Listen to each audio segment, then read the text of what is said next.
seasons. I like cold. I like leaves falling from trees. It's, you know, the natural rhythms of life don't happen in California. It's just sunny all the time. And imagine we can have 4 different sets of clothes for different seasons. It's amazing. My wardrobe in California is shorts, t-shirt, flip-flops. That's it.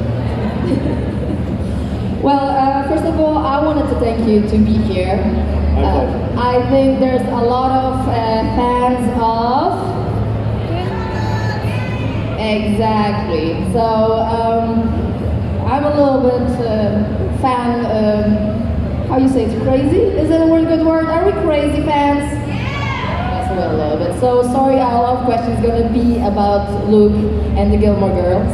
But before we jump into it, I want to talk about something else. You don't have just one career. You're like a renaissance man. You are an athlete, a professional baseball player, you're a writer, a painter, a collector. Did I miss something? Musician, I missed the musician, sorry. So what brings you the most pleasure, or do you miss being an athlete? Tell us a little bit more about your other life than being an actor. I do not miss being an athlete. That was when I was in my early 20s through my mid 20s. And that, you know, professional sports is for young people. And I did that, and I moved on, and that was fine. I think the thing that gives me the most pleasure, that's the most immediate. It's like live theater is music, because you're playing live in front of people. Like right now, I wish I had a guitar and I could play a song or something, or I had my band with me. We could just blast away, and that's a lot of fun to give that instantaneous joy to people if they happen to like the song. So wait, if I organize a guitar for tomorrow, Possibly. guys, you have to help me out. But what songs do you prefer? Love songs, sad songs, happy songs? I used to write a lot of sad songs, and I don't like them anymore. I just think they're really self-indulgent. I've written a lot of breakup songs that are a little bit on the intense side, that are kind of punk rocky. I like punk rock. I like the Sex Pistols. I like Iggy Pop. I like all of that. Any kind of rock music. The DNA is really punk. I really like Patti Smith. And I've written a lot of love songs, and those are the new songs that I'm going to be recording in the next year. Are the prettier songs, the more melodic songs. I used to do these staging shows on the computer, and I played one of those love songs, and they seem to react very favorably to it, so I'll give it a try. Fair enough. Do you gig every week, or do you have... No. I haven't done one in probably over a year. Oh. But we're organizing some shows in Los Angeles now with the band. Very good. So it'll be, you know, at venues like the Whiskey, the Mint, you know, those kind of places. The Viper Room. Yeah. That's really exciting. It is. It's a lot of fun. And what about your art collection? Because that's something that is interesting as well. What do you collect? Well, I try to collect as many Basquiat's as I can that I can afford. I can't afford too many. My more inquisitive friends have nice art collections, and they have some original Basquiat's from the early 80s before he became really famous. And so I'd like to go over there and have dinner, and I said, can we go look at the paintings now? Are you going to switch them once for a fake one? Maybe. I said, this looks like your wife's painting, and no, that's Sean Michel. I said, oh, really? So, but I like collecting all kinds of people, and I started painting again because I couldn't afford the big, you know, the Basquiat's of the world, and the Van Goghs. So I just started making my own. They're not as good, but they're colorful, and they kind of, you know, there's no longer white walls. There's some paintings, and I like them. So you're a very creative soul, aren't you? I like to keep busy. That's for sure. But earlier you started a theater group as well. Yeah, I had a theater group in the late '80s in New York City, and you know, you need to I've always been a person who wanted to do their own thing and just sort of create a nice little troupe of actors who would do nice little plays and not try to make too big a buzz. It's very competitive in New York City. And you know, you learn your craft, and that's the best way to learn your craft is to actually do the plays. So. All right, thank you so much. Guys, are you ready to ask questions? All right, so there are some questions. I'm gonna keep here asking a little bit more because I wanted to ask a little bit about the difference between playing in theater, being in the movies, and being in the TV shows. Of course, it's a big difference, but which one is the most favorite for you? I like them all. Theater, you get to be really big. You know, you get to sort of, project your voice to the back row. And, film, you get to be very, very small and sort of talk like this, look like that. So, and that's all you need to do. There's like tiny eye twitches or... I'm telling you, when you work in film, it's very small. It's very, very small. You can't really move that much. You have to like tone down. Well, you just gotta, that's right. That's film. If you could choose one of those, theater, cinema, or TV, what would you choose to play till the end of the days? Film. Film? Yeah. That's the most fun? It's the most challenging. Was it? Yeah. Wait, why so? Because you have to work that small. Like, And for me, the craft of acting is less is more. It's the less you give, the larger the moment becomes, and that's requires some real internalizing what you're feeling and sitting on your feelings and not so much expressing them, but letting them come through the eyes. So that's an interesting challenge. Although I love performing Hamlet, I can't imagine doing it on film. It must be so weird, isn't it? Yeah, well, it's meant for the stage, but I've seen people try to put it on film, and it's Leonardo DiCaprio did it. well, I mean, that was Baz Luhrmann that did it. That was Baz's show. True. But okay, so before I jump into Luke, I want to ask you about the Saw movies. Okay. Was that fun to shoot? A lot of people have asked me, how did you get from Gilmore Girls to Saw? Exactly. It's like, we don't get that. From the Sublime to to Saw. And what I say to them is, I don't judge a role. It's the role that was offered to me was as an FBI profile, which fascinated me. I'd never played anything like that. I was interested in exploring that, and I didn't want to judge the film or the genre. I just wanted to play the role. And I think one of the mistakes that actors make when they act in a horror film is they know that they're acting in a horror film, and they act like they're acting in a horror film. And that leads to some very bad acting, by the way. So I wanted to, do my part in not being a bad actor in a horror film, knowing that I was in a horror film, acting like I was in a horror film. I just wanted to be, I did my research and I visited the FBI in Los Angeles and I did my homework and I applied what I learned to the role and I did the role the way that I researched it. And I enjoyed every moment of it. I didn't like the part where I got squished. I didn't. Yeah, that was...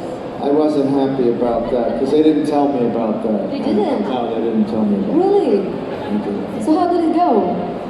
I was in the makeup chair before Saw 5 in Toronto before we started shooting, and I had to get fitted for the, that neck piece, that prosthetic thing where I did all of you see the movie? Anyway, so Who saw?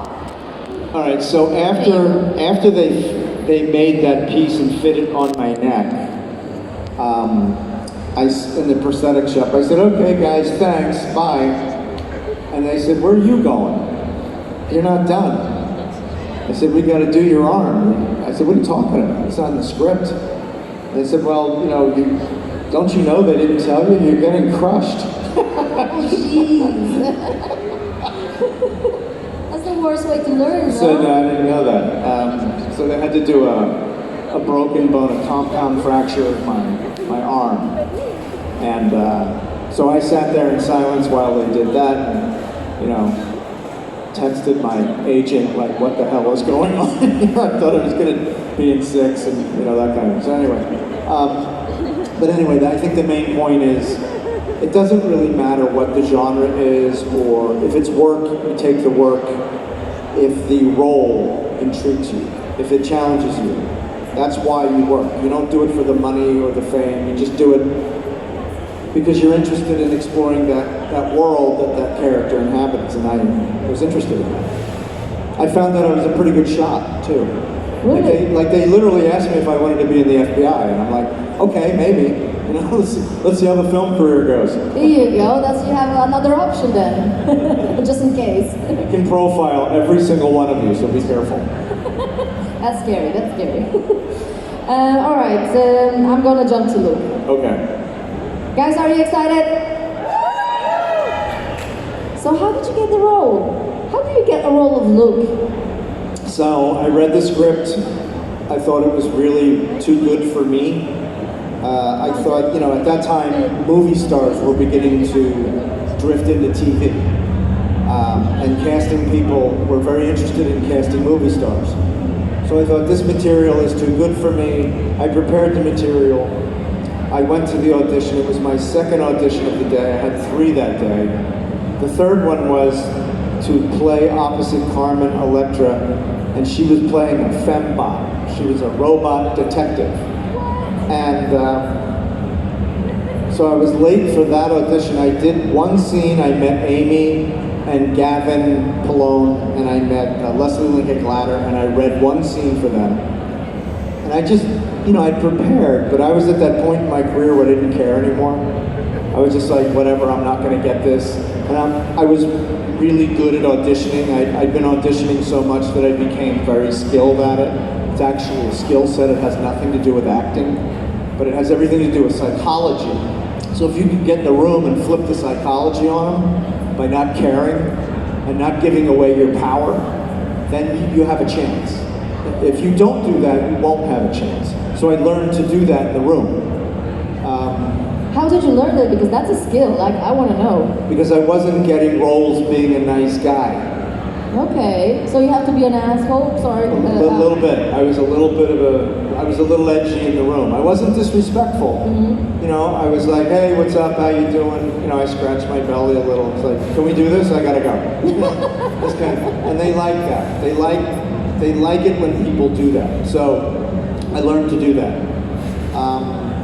And then when I did the scene and I said, okay, bye. And they said, where are you going? You got another scene to do. And I said, no. There's only one scene you gave me. They said, no, there's 2. And I looked at the thing and it said, Duke, D-U-K. I said, this says Duke, not Luke. They said, oh, we're so sorry. Would you mind going outside and looking at this and preparing this and coming back in 5 minutes? And I said, since I really didn't care and I wasn't going to get it anyway, I said, yeah, sure. So I did, and I came back in and I did that scene and I left, and by the time I got home, there was a message on my machine waiting for me from my manager that I'd gotten the job. But it was only a guest star role in the pilot. It wasn't the series regular thing. We did the pilot. We knew that it was a chemistry check with Lauren's character, and if that chemistry was going to work out, then we'd probably get offered more episodes. And that's what happened. They offered 2 episodes, and we said no, thank you. And they offered 4 episodes, and we said no, thank you. And my manager said to Gavin Polone, go to Warner Brothers and get him the money and get him a 6-year contract, for Christ's sake. You want him. And that's what he did, and she invited me to lunch and held up a manila envelope and said, there's your future. Nice. So it was a nice lunch. Very so nice you lunch. basically negotiated your way into that series. We played hard to get. Nice. That is a good tip as well for life, isn't it? You gotta have the confidence to walk away. You gotta really mean it too. You can't just fake it, because at the end, you'll just cave and take whatever they give you. But we were taking a lot of risks, and it was like, you know, I almost became the guy. Look, I have a friend. Here's a story. You want to hear a story? I have a friend who turned down Robert Redford. You remember the film River Runs Through It with Brad Pitt? It made Brad Pitt's career. And it was not only a great novel, but a great film with a great filmmaker in Robert Redford. I mean, who wouldn't want to work with Robert Redford? Who cares how much they were paying? And my buddy was like, they don't want to pay me anything. And I said, who cares? It's Robert Redford. Get your ass over there, sign the deal, and go do the movie. He didn't do it. And if I told you his name, you probably wouldn't know who he is. I mean, you would, but you would be like, huh. He was the guy that turned down Robert Redford and gave Brad Pitt a career, okay? That was his role in Universe. And I was about to become that guy who turned down the Luke role. Somebody else was gonna get it. I was like, what am I doing? But, you know. That's pretty cool, that's a good story. Yeah. Guys, are you ready now to ask questions? Yes. So hands up, and my lovely assistant with the microphone will run to you, hopefully. And where is he? Here you go. Hi. Hi. Which superhero role would you like to play if you could choose one of them, and why? I'm sorry, what kind of role? A superhero. A superhero. A superhero? Yeah. Which superhero would you like to play and why? Tough one.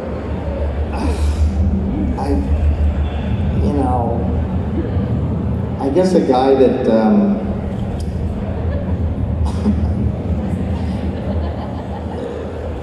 here's a superhero for you. How about a guy who, likes to play music, but, he can't organize all the musicians all the time to rehearse, because it's really a pain in the ass. A guy that can make all different sounds come out of him, so he's like one band. But he doesn't have like cymbals on his knee or anything like that. But yeah, maybe that kind of a superpower. He could generate sounds. One orchestra man. Are you talking from experience? No. Like one guy could sit down and Beethoven's Ninth could come out of him or something. I don't know. That's a good one. That's a good one. Thank you very much. That was a good question. Next one, please. Hi. My question is, which movie do you like better, and which movie do you think Luke would like better, Casablanca or Judy Garland's The Star is Born? Ooh. Casablanca on both questions. That was a nice question. Thank you very much. Next question. Hi. Not working. Hey. My question is, if you met Luke in a real life, would you become friends, or if he's not your kind of bloke you would hang out with? I wouldn't have liked him at first, but I think he would have liked me. And we would have become friends because I would have, been that guy. I would have softened him up a little bit. We would have been very happy together, I feel. I'll be a good friendship. Next, please. Hi. First of all, I want to say I love you so much. Thank you, I love you too. Thank you. Are 2 questions allowed? Okay. First one is, how was it for you to come back to the set after so many years? It was interesting. I'd gotten married and had a son. I didn't really feel like Luke anymore, to be honest with you, because I'd lost a lot of that anger, that angst that he holds, right? I mean, it's a real thing. And I was a little bit lost in the first rehearsal back in the diner, and I asked Amy if I could just walk around Stars Hollow for 10 minutes just to get the old scent back, I wanted to walk in the shoes and just walk around and think the thoughts. And I thought I'd done my homework and I just hadn't done it, I guess, enough. And I just did not feel like the guy. But when I took that little walk around town, it came back. And I walked into the diner and I said, let's go. So. Nice, thank you. And the second question? One is, My sister is the biggest Gilmore Girls fan I know in the whole world, and she can't be here because she just gave birth to her second child, and she's at home, and my friend is filming. So can you just say hi, Tina? I love you. Tina? Tina, yeah. Hi, Tina. Happy baby. I love you. The baby's name is Hannah. Hi, Hannah. I love you, Hannah. Happy mommy. Thank you so much. You're welcome. Thank you. That was cute. Next question, please. Hello. Does it work? Okay, so hi, it's so nice to see you here. It's a Saw question. I mean, your character died in a very crude trap, but what's your favorite trap? So your personal. I like that. I like the head thing. I thought that would make the character a real badass, you know? To get out of that? Like to... I mean, that's cool. It was really cool, yeah. Yeah, that's cool. Thank you. Yeah. Thank you so much. Next question, please. Hello. I wanted to know how much did you miss playing Luke between 2007 and 2015? Oh, not at all. No. After 154 episodes, you're like, you know. And was there already a call for a new season, maybe? If there was what? Was there a call from Amy Sherman Palladino? Is there a new season, maybe, of Gilmore Girls? Is there going to be more? Are we getting more? Yeah, you know what? I don't know. You know, I will tell you this: Netflix does have the license for another couple of years. I think they have it until 2022 or 2023. So all I can say is hang in there, gang. I'm doing everything I can. Thank you. Trust me. That will be awesome. Next question, please. Hi. You mentioned Robert Redford earlier. Is there an actor you would really love to play with, like your favorite one, or you already have, maybe? You know, anybody on Gilmore is great. I particularly loved working with Sean Gunn, and I loved working with Michael Winters, who played Taylor, because he was, I mean, such a skilled actor, you know, and it's great to have that immediacy, that back and forth. And people I haven't worked with, there's so many. My favorite actress is Miranda Richardson, and I would love to act with her. I just think she's the best thing going. I mean, there's a scene, did you ever see the film Damage with Jeremy Irons? She plays the wife. You never saw that? Well, there's a scene in there where she kicks him out of the house, which is, very few actresses in the world could pull that off the way she did it. Just an extraordinary talent. And I love Gary Oldman. Daniel Day-Lewis, I saw his Hamlet on Broadway, and he's the real thing. He's the real deal. You know, he really got the prince. He got the behavior. Gosh, there's so many people I'd love to work with. I mean, it would take all day. Thank you so much. Yes. Next question, please. So you played baseball, right? Do you have a favorite team? And when you have this favorite team, what is it? You know, I'm a Philadelphia boy, so I like my Philadelphia Phillies. They signed Bryce Harper. Yeah. Right. But they didn't make. You don't even know what I'm talking about. Anyway, they didn't make it into the playoffs this year. You know, they paid the guy $330 million. But the Atlanta Braves drafted me, so I like the Atlanta Braves. My buddy, my good friend, is the manager of the Atlanta Braves, and I'll be seeing him when he comes to Los Angeles to play the Dodgers. So the Phillies and the Dodgers, to answer your question. I mean, no, definitely not the Dodgers. Atlanta Braves. Thank you. Next question, please. Hi, is it working? Okay. I know you mentioned a few actors you haven't acted with. Was Jared Padalecki one of them because he played Dean on Gilmore Girls? Was he what? No, he played Dean, Jared Padalecki. Right. If you have seen or ever acted with him while playing Luke on Gilmore Girls. I did a couple of scenes with him. I did one where we were like playing with a toy, a children's toy. Yeah, it was fun. Would you like to play with him again? Sure, yeah, why not? Yeah, they're all great. You know, they're all great to work with. Sure. Thank you. Next question, please. Hi, sweetheart. Are you still in contact with especially Lauren Graham? Huh? Are you still in contact with especially Lauren Graham?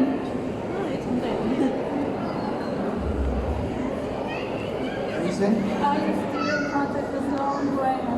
Oh, yes, I am. Nice.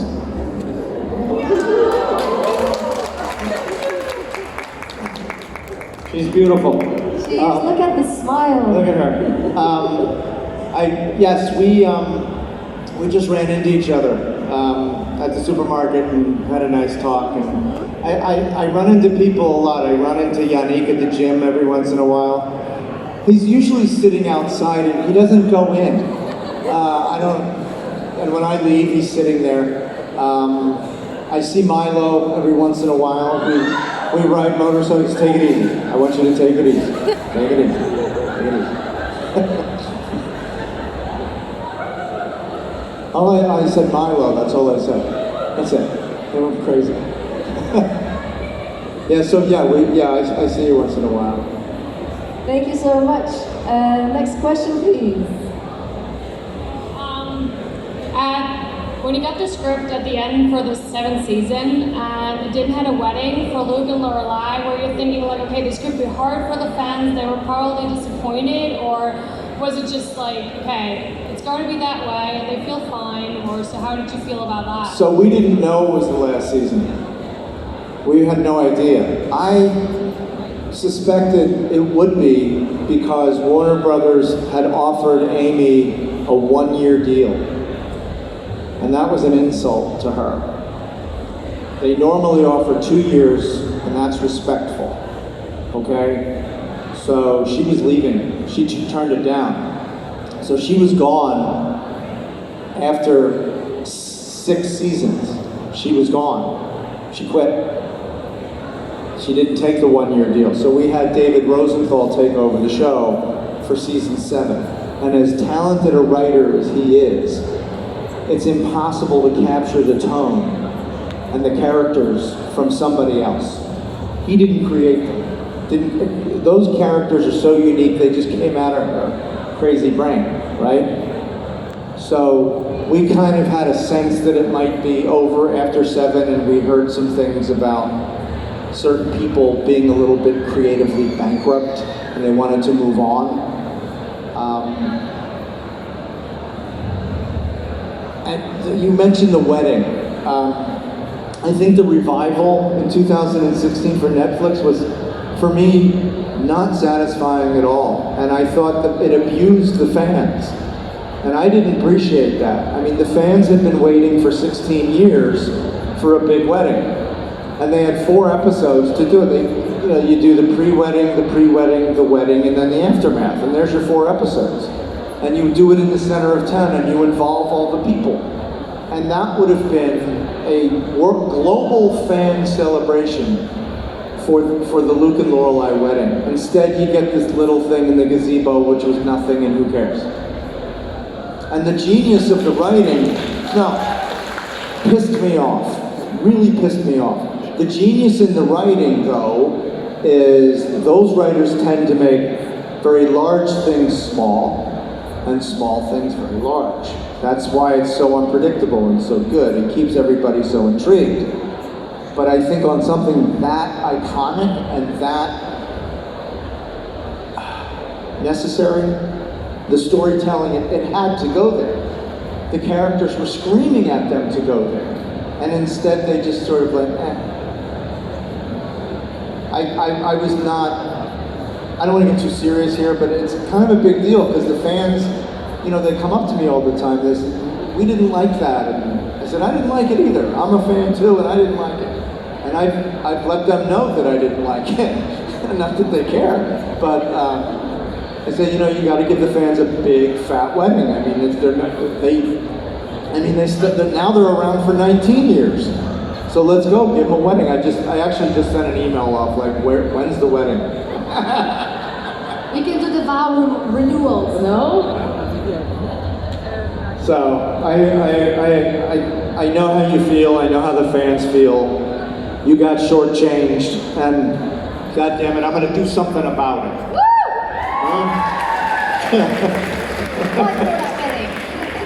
Thank you so much. We thank you for knowing our feelings as well. Know your feelings. They are mine. Guys, we have time for one last question, so make it good. No pressure. Okay. Hello. What did you think when they told you that there will be a new season of Gilmore Girls in 2015? Or when did you ever?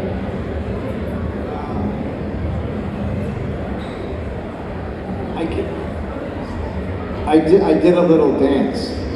I do the happy dance when we get good news. I just jump up and down a little bit. No, we're pretty happy.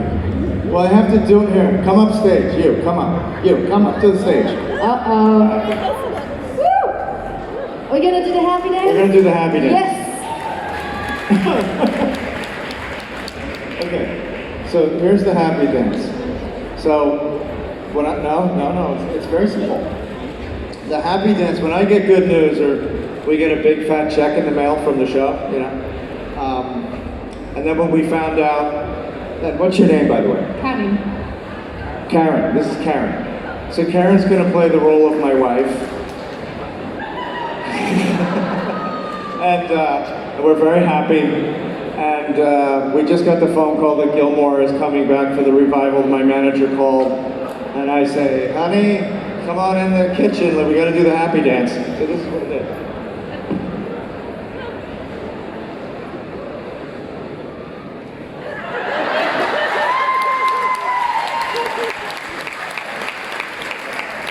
That looks so happy. Thank you very much.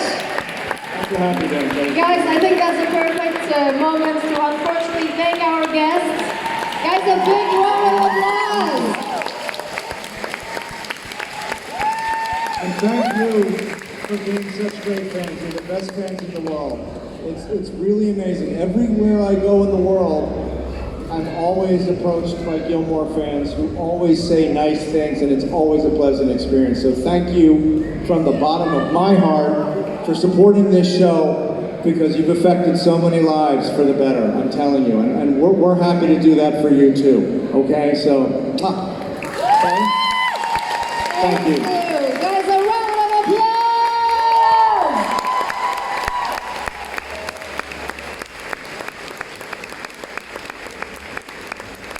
Guys, a big applause to Mr. Scott Patterson!